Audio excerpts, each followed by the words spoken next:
In this episode, we meet Mahera Maihi, founder and CEO of Te Huruhuru, the first kaupapa Māori youth transitional housing provider in Aotearoa, and the Kiwibank Local Hero of the Year 2026. Mahera grew up in Ōtara, South Auckland, the child of two people caught in a collision of worlds. Her mother from a long line of educated people, experts in carving, weaving and traditional Māori knowledge. Her father, the president of a Stormtroopers gang chapter, shaped by state care, by a violent father who came home broken from the Korean War, by a life that offered him few exits and no map. What her father gave her, for all the chaos he brought, was this: education is the key to freedom. Go get educated, and when you do, come back for your siblings.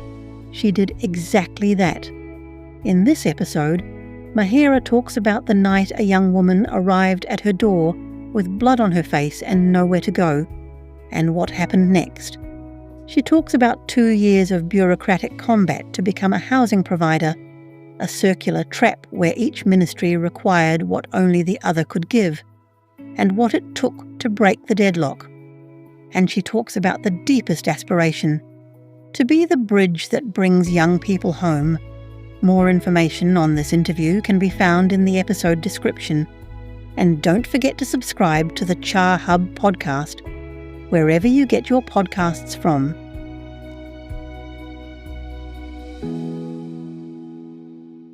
Kia ora, Mahera, and Ngā mihi. Thank you so much for being with us this evening and for taking time out of your evening to come to Auckland City Mission for this conversation.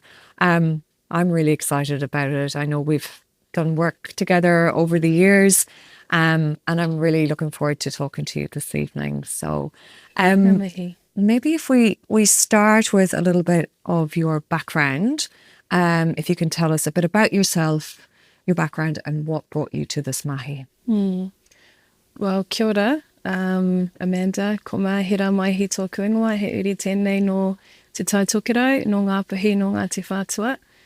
Engari, I tupua ke au kei kone kei tāmaki. I am of northern descent, but in the urban drift movement, both my grandparents on my mum and dad's side moved away from their home, their ukaipo, their tūranga waiwai, which was north, and they were put into a little place in South Auckland called Ōtara. And so that's, I guess, where my mum and my dad first met. My dad had a very rough upbringing. He was raised in care himself. He was in and out of boys' homes. His dad served in the Korean War and come back and was a very violent man, and was a very violent man to my nan. So Dad was a tough man, and I don't know if you've seen Once We Were Warriors, but that was the kind of man that my dad was. My mum, on the other hand, she come from a long line of very well-educated people and tohunga, experts in carving, experts in tukutuku and rāranga weaving. And my mum was destined to be and go to great lengths and be something great. And she still is. But in that urban drift movement, my mum met my dad, and my mum fell in love with him, the bad boy, and they were together. And because of Dad's upbringing, he introduced her to drugs. He introduced her to a life that her parents never ever thought that their children would go down.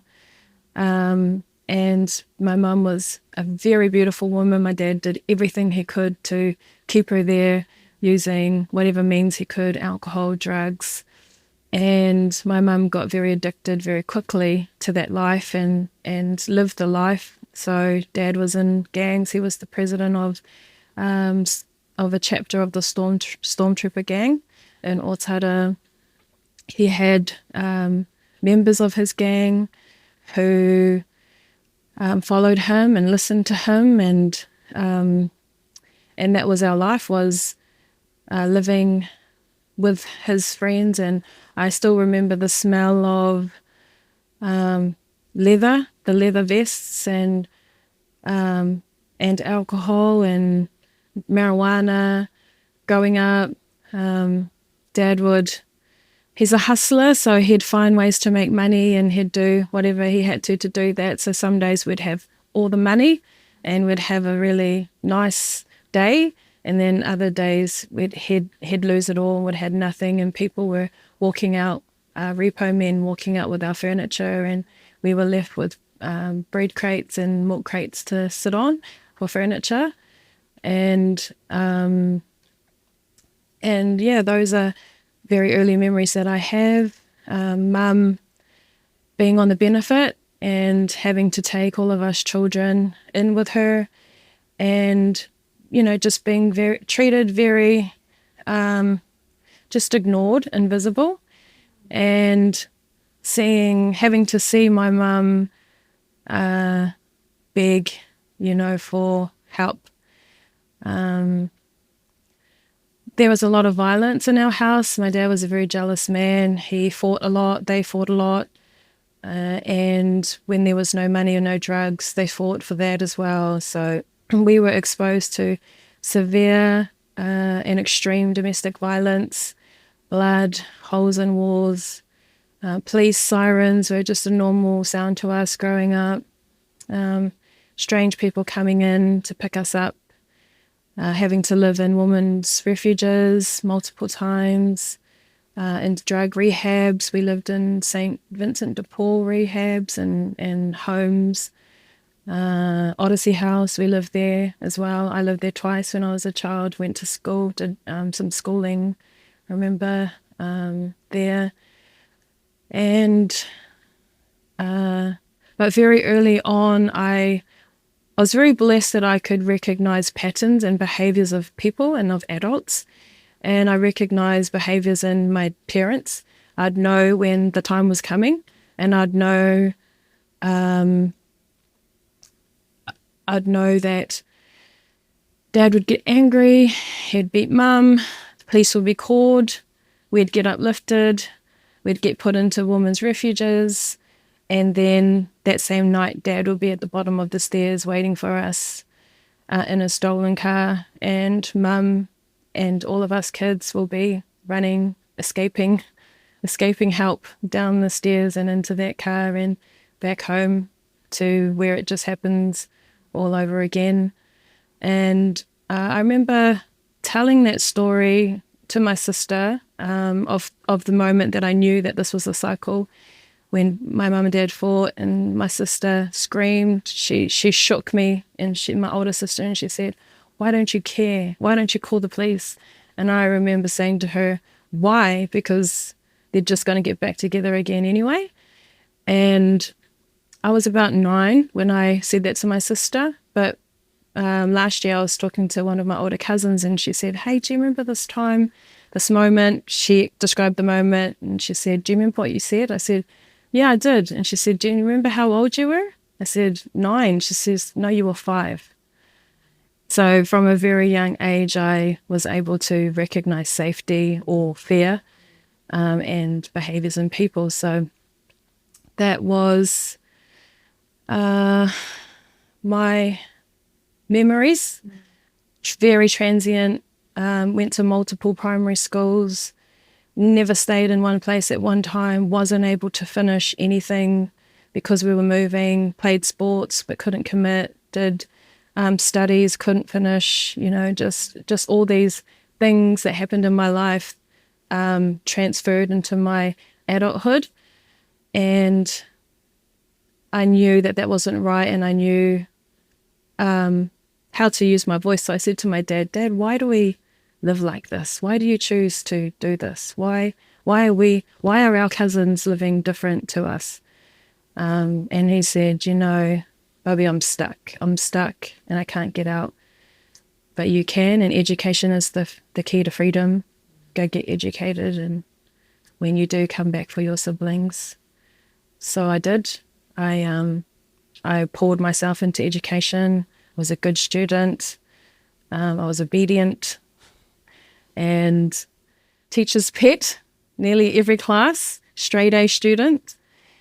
And yeah, just used my upbringing as a driver as to what I don't want to have in my life in the future, what I don't want my children to experience.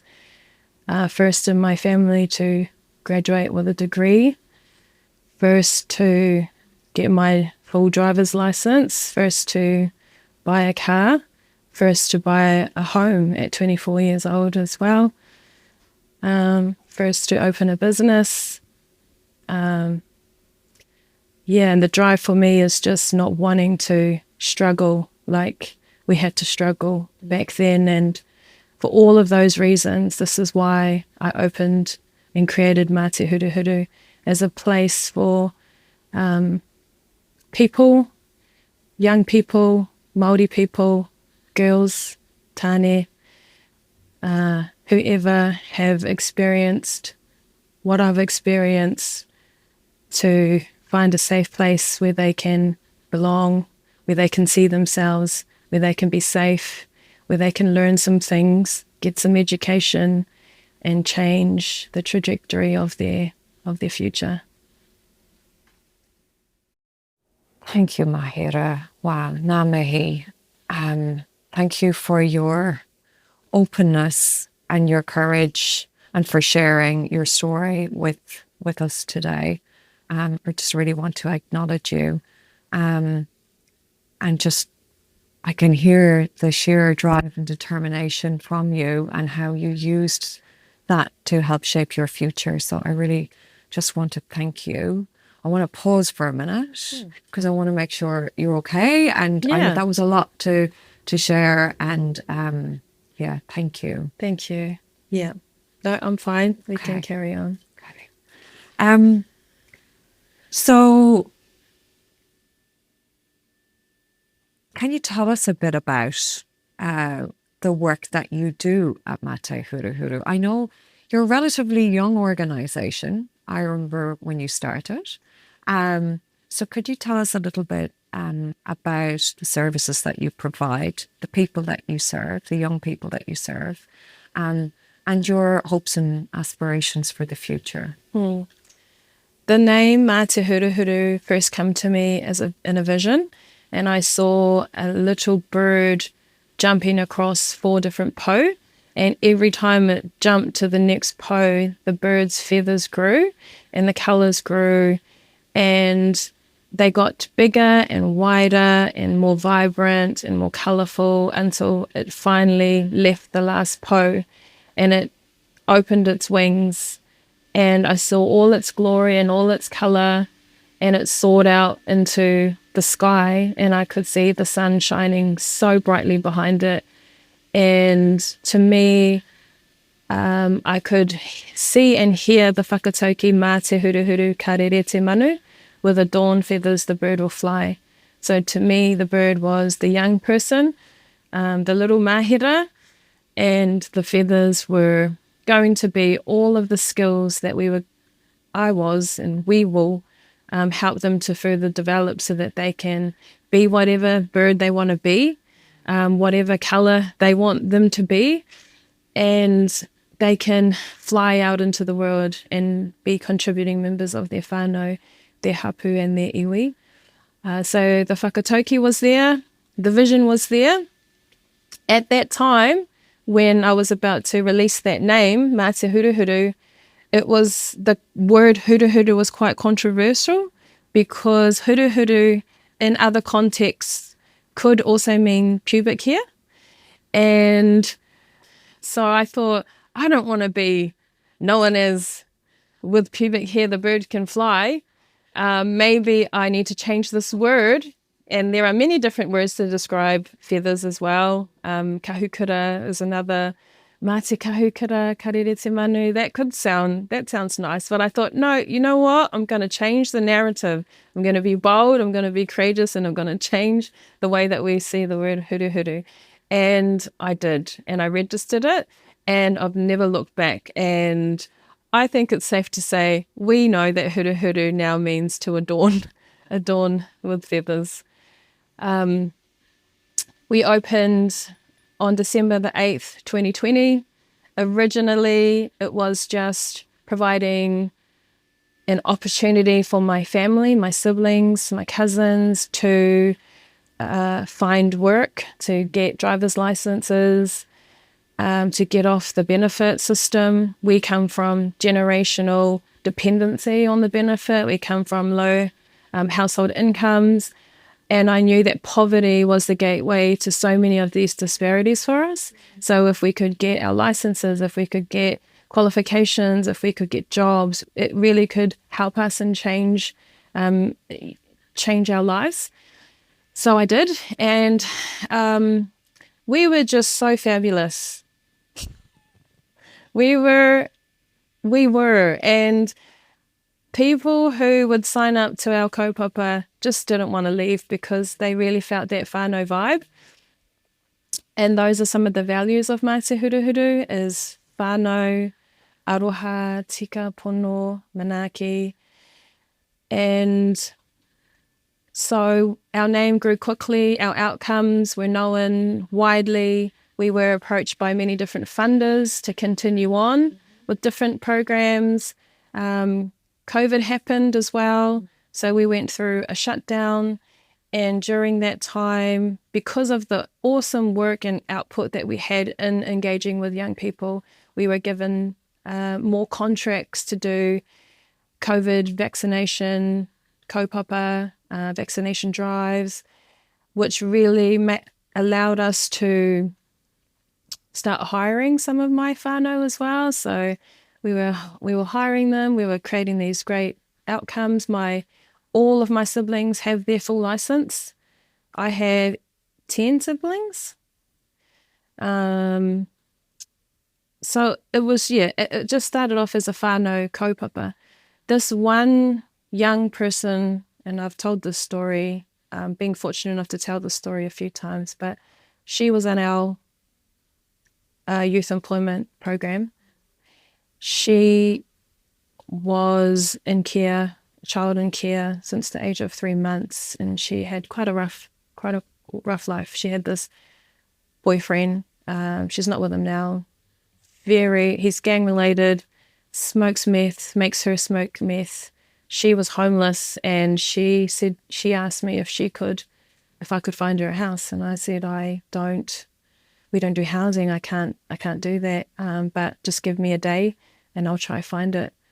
That night she come back, she's huffing, puffing, she's got blood on her face, scratches on her chest, her hair's a mess, crying to me, saying, Ma, I told you I needed a house because he's offered me pee. And I said, no, he beat me and help me, So that was actually the first moment that Mā Te Huruhuru moved from just youth employment into thinking about housing.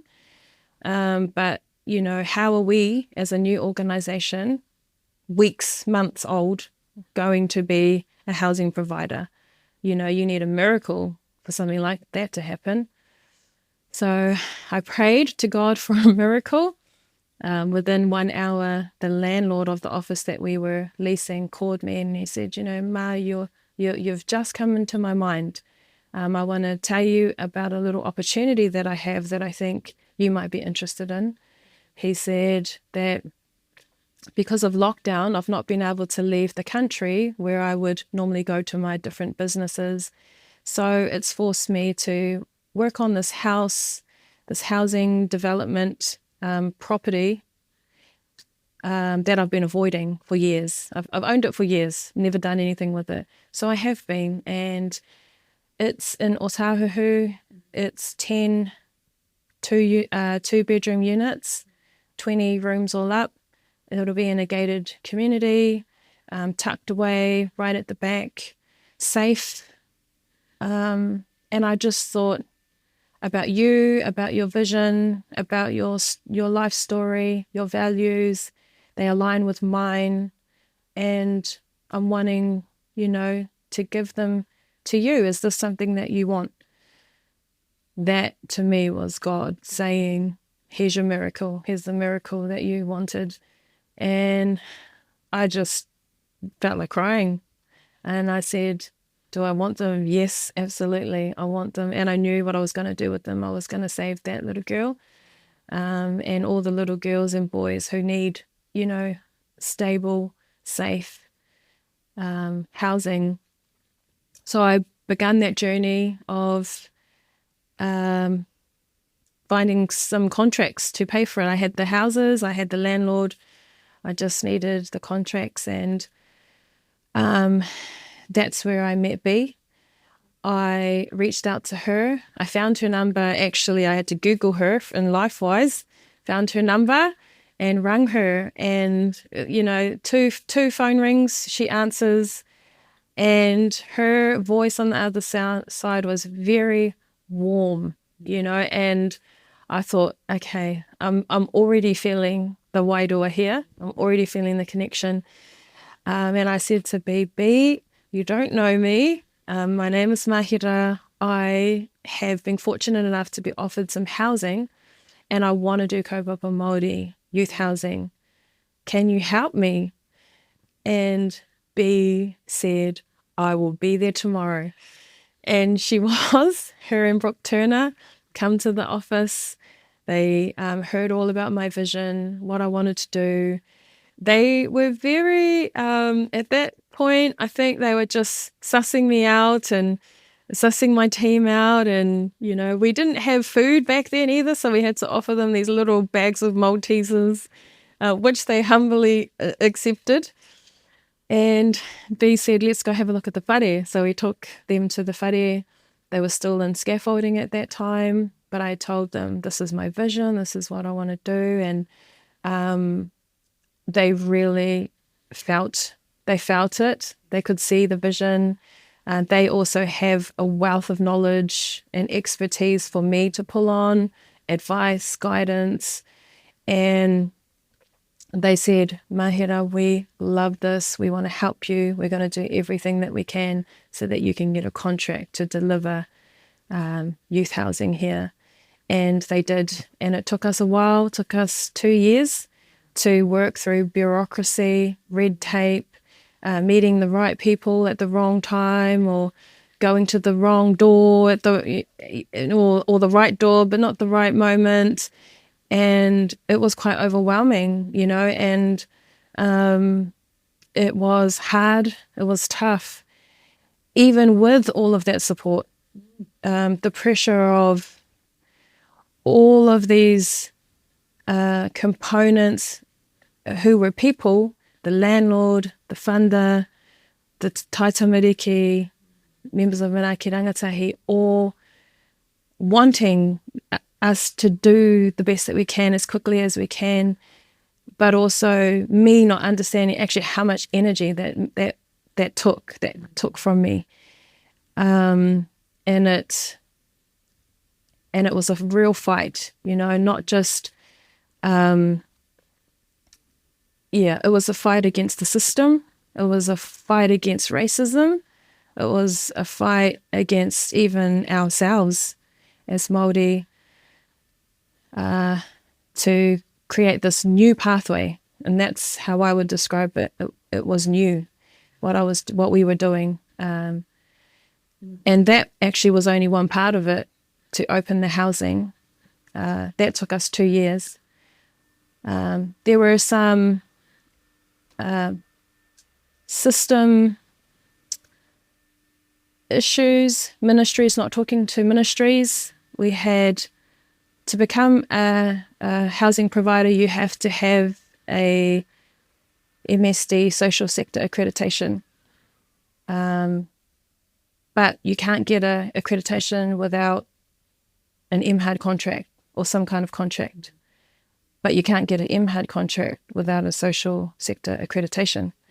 So I would tell each of the ministries, do you realize that you're telling me I can't get you without this, but they're saying I can't get that without you? They said, can you show us evidence of those emails? So I would have to show them emails from each other saying, negating each other. Again, went back to Bea, and we were invited to a meeting with Marama Davidson, And Marama said, leave it with me and I'll sort it out. Not too long after that, I got a phone call from HUD saying that they had accepted our invitation to partner with conditions that within 6 months we achieve our social sector accreditation. So that was just one way that through talking, through experiencing, through navigating, we were able to identify an issue and find a solution, a way through. But yeah, red tape that just made it a little bit more difficult to reach as well. Absolutely, yeah. Oh, can I just say, you are fabulous. And what you do at Te Huruhuru, it's just amazing. I know David and I have been out to see you. And it's a real, what you've just, shared is a real testament to your determination and drive to keep going and to, it's challenging navigating the system, as you just said. It's not easy. And I think that, that partnership and relationship with Branca and Manaki Rangatahi is so important, obviously, and supported you on that journey. Could you tell us a bit about the transitional housing itself and and how long that's been going and just a little bit about it? We eventually were able to get an invitation to partner with MHUD for the house in Ōtara, which made us the first kaupapa Māori youth transitional provider in Aotearoa. That model we designed with Manaki Rangatahi would be, what are we going to do? What's going to be different about this from everything else? How are we going to make sure that it's kaupapa Māori? What does kaupapa Māori mean? So we had to go into hui on hui with ourselves, with others, bringing experts in to decide that, what models are we using? And we eventually landed on the marae framework. And at the marae, you go through a waharoa and then you move from the waharoa into mihi, the taumata and the wharenui. You know that you've got to take your shoes off in the wharenui. You know that there's a way to respect people inside there as well. You don't walk over other people's legs. You don't cut people off. You don't stand up in front of people. You don't punch holes in the walls. You don't disrespect the whare. And then mihi will happen, discussions will happen. And then from there, there'll be some waiata as well sometimes. So there'll be happy moments in there, conversations. Then you move into the kitchen and you whakanoa, or you come back to a state of, I don't know what the English word for it is, but you move from tapu to noa. Now these values and principles you learn growing up, but you never really you don't take notice that it's a framework. It's just innate and it happens. Young people, when they come to Te Huruhuru, they transfer all of those skills and the respect that they have for the marae into their whare. So we use a marae framework. We have staff. We've got social workers, youth workers, tenancy coordinators, and admin. We deliver kaupapa inside the whare as well. So it's not just the house. We deliver programs that help young people to get work ready. They help with their emotions. I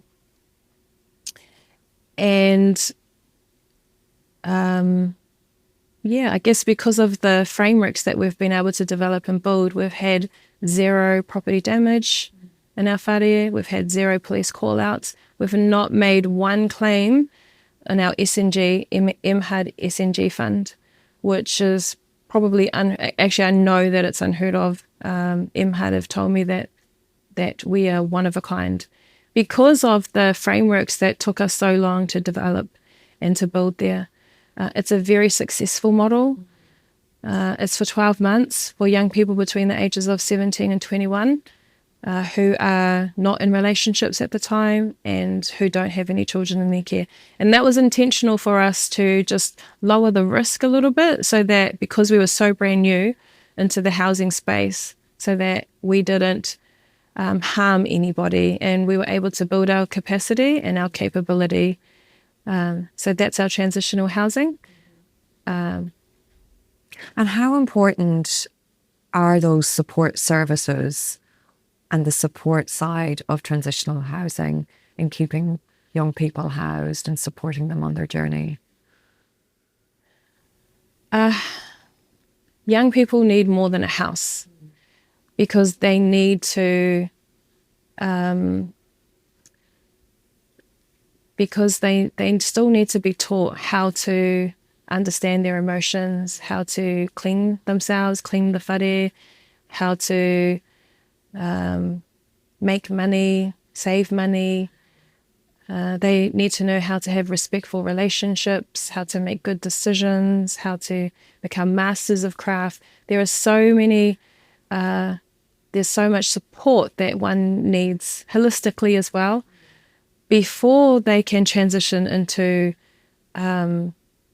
independence and into adulthood. They need to continue to grow these feathers, but they need to know what options there are for those feathers to be. And this is the whare tapawhā model, because the house is just the physical side of things, but there's also whānau, connection to whānau, to pepeha, to whakapapa, to te reo Māori, to waiata, to kapahaka. Then there's the hinengaro side as well. They need to know how to make decisions, healthy decisions, how to learn, how to educate themselves, continue to upskill, and then what's left? The social, how to behave around others as well. Yeah. So like the girl, my mum and dad having that as a model growing up. Is that what love is? Is that what a happy marriage looks like? We didn't know anything else. To us, it was normal, but it's not. Yeah, so teaching young people about that. Having those really strong, supportive cultural frameworks in place to support young people. And you also have supportive housing for wahine. Can you tell us a little bit about that project in particular? This project is a pilot that the government are running. It's a bit of a hybrid between transitional housing and housing first. It's supported accommodation, which means there is no deadline. It's not transitional. They can stay there for as long as they want with the wraparound supports. It's literally adult supported accommodation for young people. And the benefit of both those models is the housing provider is given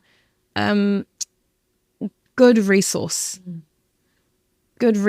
to be able to put towards a young person. We chose ihu mātau because it's a significant part of our history now, ihu mātau. And Panya Newton, she's a phenomenal young Māori leader who's done some phenomenal things in her time. And we're quite good friends, Panya and I. She actually wrote the deed for Te Huruhuru way back then. And so to work with her again, to come full circle and be in partnership with her was very exciting. She is a member of Te Ahiwaru, which is a hapu. It's the first time we've partnered with a hapu to deliver housing. So with that partnership, they've agreed to give us insights into their culture, their hapu, their history, their reo, the way that they care for the whenua, the kaitiaki of the whenua, the way that they grow plants and medicine, the way that they look after the waterways. And they take our taitamariki with them through all of these things. And it's a side of housing that we don't get from our transitional housing side because we don't have a relationship there with with the hapu in the way that we do at the supported housing. It's 100% full, and it's going so well, that the supported housing. Amazing. What sort of outcomes are you seeing?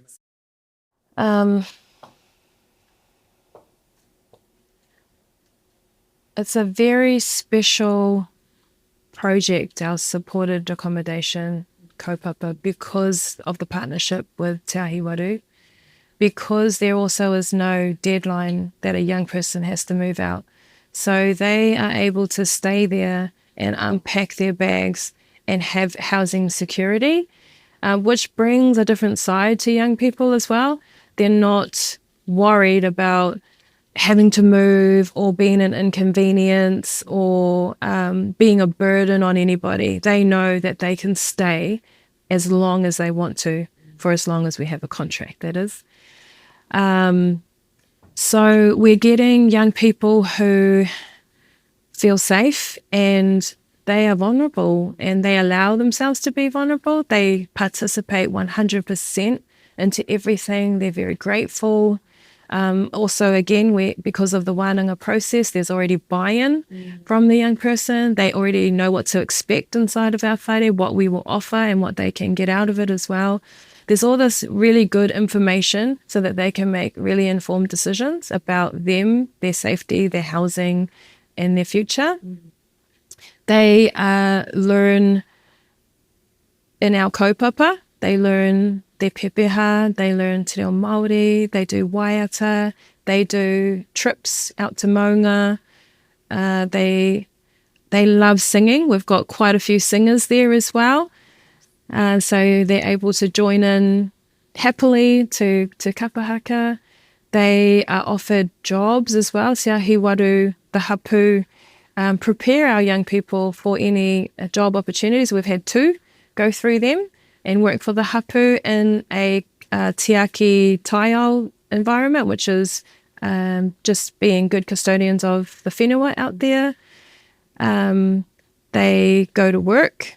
All of the girls have jobs. We've been able to help them get work ready and get into employment. There are some issues around transport. There are very minimal buses in and out, which can become quite a barrier. However, they get past that through just accessing Uber. They know how to cook, clean. They learn those things, how to grow their own food. They learn how to live in a communal setting, an environment, how to have healthy relationships, and also how to have healthy confrontation if that's needed as well. You know, it's natural in relationships for us to experience some taukumekume between each other, but it's the way that it's mediated between them, the whole Aotearoa process. It's okay for us to disagree, but it's not okay for us to create unsafe environments for each other. So there is a way to address that. And yeah, it's been very successful. We've got a live-in model there too, so we don't do security there. We've got a female staff member who lives in. We're just starting to see what the difference is between the 2 models. In Ōtara, we've got security, which means that they're quite removed. They're not really in their face. They're for safety, but they don't really have much engagement with young people. In the live-in model, the live-in is in the house, in the in their spaces, able to take them to do their shopping, to take them to the movies. You know, just like a big sister. Maybe it's a sister model inside there as well. And how important is it that it is wahine only, that approach? We're noticing that about 70% of our referrals are from women, from kōrero. So a huge portion of our referrals are wahine, and that's why we decided to have a wahine whare In future, we would like and love to have a tānia whare as well. We find that tānia don't really ask for help unless they are really with their back against the wall. They are experiencing severe homelessness. It's very rare, not very rare, but it is more common for us to get referrals from women. But when men do apply, we know that they really, really need it. Collaboration and kotahitanga is really how we're going to accelerate ourselves through becoming a provider. And unfortunately, the funding model is set up in such a way that we feel like we have to compete and contest against each other. So moving into this space of becoming a housing provider, it was very warm to have been welcomed with the many hands of the members of the collective. And inside the collective, we share information, we share contracts, we share pro formas, we share policies, and there are no doors that are closed for us. And we that's what we sign up for when we're signing up for Manaaki Rangatahi is collaborating and collective impact. We're also invited to different tables to talk to ministers, to share tables like this as well, where we're able to build awareness about who we are, what we do. So the power of the collective, of kotahitanga, has helped to accelerate the success of Mā Te Huruhuru. However, there is still that old leadership style out there. There are still organisations who are very protective of their patch. And I think, though, times are going to change and we will see more people working together, especially with the newer generations. We're seeing an openness to collab and to give and to share. And so I'm very, very confident that although this is the situation now for us, because of the individuals who are in leadership positions, things will change. Will the government change? That's probably another question in itself. There are some good people in government who I think want to do things better. It's just a matter of being bold enough and courageous enough to step out and to do that. We support a legislation that says that there will be absolutely no homelessness, youth homelessness in Aotearoa. We support legislation that says there will be a duty to assist and a duty to refer. And that happens very quickly. That happens in the prevention space. I also would love to see more support being put into whānau. I know growing up, it was very easy to take us away from our parents. But the trauma that had on us was worse than staying with our parents, I felt. If somebody had have put more resources into my parents so that they knew how to be good parents and make responsible decisions, I think things would have been different for us. So Mahera, as a young Māori leader that is a champion of kaupapa Māori rangatahi youth housing, what are your aspirations for the future of Mā Te Huruhuru, your ask to this government and of the sector? In a perfect world, Mā Te Huruhuru won't need to exist. And that's the big goal, is that we're working ourselves out of a job. However, we may be some time away from that happening in reality. And so until then, Te Huruhuru would love to become a community housing provider. That way we could bring more property into our fold. We're able to house more young people. We're able to scale the mahi that we're already doing. We're able to work with other organisations across Aotearoa to share the blueprint, to share our contract application information, pro forma, so that they can also deliver housing. We would love to become a PTE, a private training establishment as well. We're already delivering workforce programs where young people receive licenses and short courses and cover CVs and cover letters. We'd love to be able to turn those into unit standards where they can then, achieve foundation certificates that help them into university. We also would love to go home. Home is in the north.